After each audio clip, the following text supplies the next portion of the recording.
ইয়া আইয়ুহান নাস ক্বাদ আযাল্লাকুম শাহরুন আযীমুন।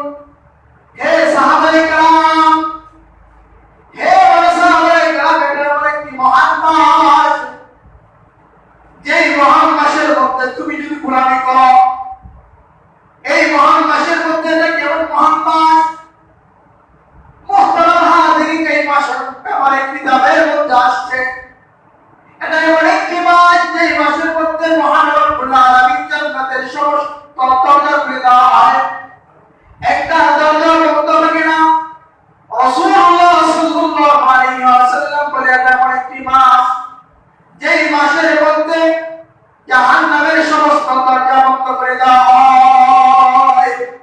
এজন্যই তো যদি এই রমজান মাসের মধ্যে কেউ মৃত্যুবরণ করে তাহলে তাকে জাহান্নামে ফালানো হয়, তাকে আজীবন জান্নাতের মধ্যে দেওয়া হয়। রমজান মাসের মধ্যে মৃত্যুবরণ করাটা কি ভাগ্যের কথা? অনেক ভাগ্যের কথা। রাসূলুল্লাহ সাল্লাল্লাহু আলাইহি ওয়াসাল্লাম এই রমজান মাস পাওয়ার জন্য 2 মাস আগে থেকে কি করত? আল্লাহ তাআলার কাছে দোয়া করত, হে আল্লাহ, ও মালিক, আমার হায়াতকে বৃদ্ধি করে দেন, আমি যেন রমজান মাস পর্যন্ত যাইতে পারি। ওগো আল্লাহ, আমাকে রমজান মাস দিয়ে দেন। এরকম ভাবে আল্লাহ রাসূল সাল্লাল্লাহু আলাইহি ওয়াসাল্লাম দোয়া করতেন। কেন দোয়া করতেন? কারণ রমজান মাসের মধ্যে যদি কেউ আমল করে তাহলে 70 গুণ সওয়াব তাকে দেওয়া হয়।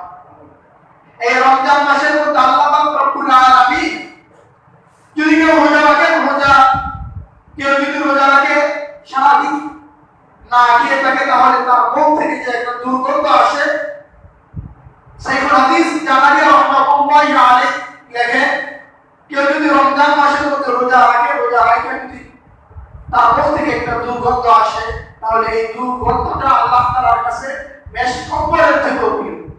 শুধু তাই নয়, এই রমজান মাসের মধ্যে যদি কেউ রোজা রাখে আল্লাহ তাআলার কাছে যা দোয়া করবে সব দোয়া আল্লাহ তাআলার কাছে কবুল হয়ে যাবে। এক সাহাবী আল্লাহ রাসূল সাল্লাল্লাহু আলাইহি ওয়াসাল্লামের কাছে এসে বলতেছে, আল্লাহর নবী, আমাকে এমন একটা আমল বলে দেন, আমাকে এমন একটা সহজ আমল বলে দেন যেই সহজ আমলের দ্বারা আমি আল্লাহ তাআলার জান্নাতের মধ্যে সহজে যাইতে পারবো। আল্লাহ রাসূল সাল্লাল্লাহু আলাইহি ওয়াসাল্লাম সাহাবীকে ডাকতে কয়, ও আমার সাহাবী, তুমি যদি সহজে আল্লাহ তাআলার জান্নাতে যাইতে চাও তাহলে তুমি বেশি বেশি রোজা রাখো। কেউ যদি সহজে জান্নাতে যাইতে চায় তাহলে কি করতে হবে? রোজা রাখতে হবে।